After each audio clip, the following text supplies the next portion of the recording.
What if Japan built Mechagodzilla out of the original Godzilla's bones, and the machine remembered who it used to be? After the Millennium era split into standalone continuities, Toho rebooted Godzilla again.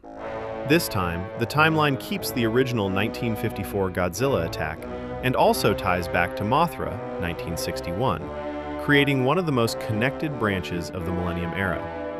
This is the Kiryu timeline. In this world, the first Godzilla is dead, but his remains were recovered.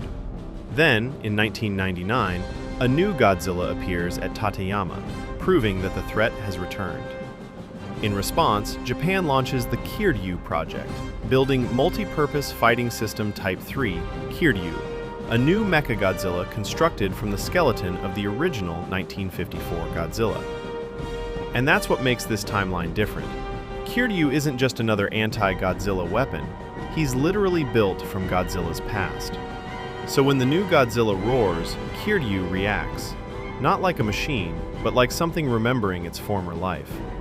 The weapon meant to protect Japan begins to move on its own, as the original Godzilla's memories start breaking through. That story continues in Godzilla Tokyo S.O.S, the only Millennium timeline with a direct sequel. 1 year later, the Shobijin return and warn humanity that using the dead should never have happened in the first place.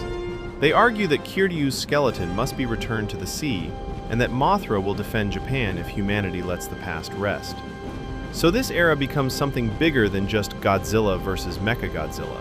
It becomes a story about memory, guilt, and whether humanity has the right to weaponize what should have been left alone. Kiryu and Mothra stand against Godzilla together, but the real conflict is whether Kiryu should exist at all. In the end, Kiryu makes the final choice himself, carrying Godzilla out to sea and disappearing with him into the ocean, finally putting the remains of the first Godzilla to rest. And that's what defines the Kiryu era, a timeline where Japan tried to weaponize the past, and the past fought back.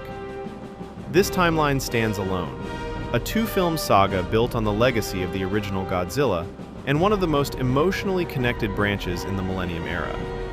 And from here, Toho would reboot Godzilla once again, giving us yet another completely different version of the King of the Monsters.